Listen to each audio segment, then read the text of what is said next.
आज के हमारे इस वीडियो में आप सभी का हार्दिक स्वागत है। आज हम इस वीडियो के माध्यम से आपको गंगा जमुना की कहानी सुनाएंगे। तो चलिए आइए सुनते हैं। बहुत समय पहले की बात है। एक गांव में दो बहनें रहती थी। एक का नाम था गंगा तो दूसरी का नाम था जमुना। एक बार दोनों बहनें एक साहूकार के खेत से गुजर रही थी तो जमुना ने 13 जौ के दाने तोड़ लिए, जिसे देखकर गंगा बोली, तुझे तो ग्रहण लग गया बहन, तूने चोरी की है। इस पर जमुना बोली, बहन अब मेरा ग्रहण कैसे धुलेगा। गंगा ने कहा, तुम्हें 12 साल तक साहूकार के यहाँ नौकरी करनी होगी, तभी तुम्हारा पाप धुल जाएगा। इस ग्रहण से तुम्हें मुक्ति मिलेगी। जमुना साहूकार के पास काम के लिए जाती है और अपने लिए काम मांगती है। साहूकार उसे काम पर रख लेता है, लेकिन काम करने से पहले जमुना उससे कहती है कि मैं सारे काम करूंगी, लेकिन 4 काम मैं बिल्कुल नहीं करूंगी। जूठे बर्तन नहीं मांजूंगी, झाड़ू नहीं लगाऊंगी, बिस्तर नहीं बिछाऊंगी और दिया नहीं जलाऊंगी। साहूकार ने उसे काम पर रख लिया। 12 साल के बाद कुंभ का मेला लगा तो साहूकार ने कुंभ नहाने चली गई। जमुना ने उसे जाते देखा तो कहा कि कुंभ के मेले में मेरी बहन गंगा मिलेगी तो उसे यह सोने का टका दे देना, जिससे वह अपने हाथों में सुंदर चूड़ियां पहन सके। साहूकारनी ने कुंभ के मेले में गंगा को वह सोने का टका दे दिया। गंगा ने उससे वह टका लेते हुए कहा, मेरी बहन को कहना कि उसके 12 वर्ष पूरे हो गए हैं, अब वह वापस आ जाए। साहूकार और साहूकारनी वापस आए तब जमुना मटके में पानी भर रही थी।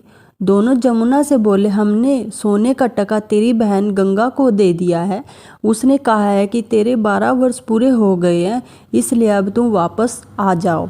यह समाचार सुनते ही जमुना शस्त्रधारा में बदल गई और बहने लगी। जमुना जी का यह रूप देख साहूकार और साहूकारनी परेशान हो गए कि हमारे घर में जमुना माता ने काम किया, हमें तो अब ग्रहण लग गया है, हम यह ग्रहण कैसे उतार पाएंगे।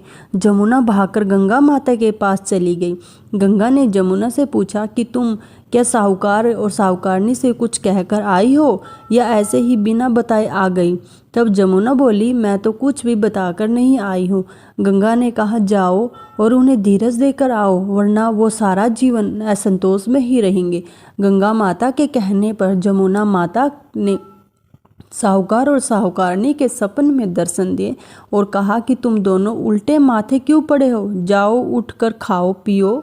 तब दोनों बोले, हम कैसे उठें, कैसे खाएं पिएं, हमें तो ग्रहण लगा है क्योंकि हमने आपसे अपने कार्य करवाए हैं। तब जमुना जी बोली, तुम्हें ग्रहण नहीं लगा है, ग्रहण तो मुझे लगा था कि मैंने तुम्हारे खेत से 13 जौ के दाने चुराए थे। मैं तो अपना ग्रहण उतारने तुम्हारे घर आई थी। मेरा ग्रहण तुम्हारे घर में 12 वर्ष तक रहने से उतर गया है और मेरी मुक्ति हो गई है, और मेरे 12 वर्ष तक तुम्हारे यहाँ रहने से तुम्हें भी मुक्ति मिल गई है। ऐसा कहकर जमुना जी सोपन से चली गई। दोनों उठकर देखते हैं कि उनके घर में पहले से भी अधिक धन दौलत हो गई।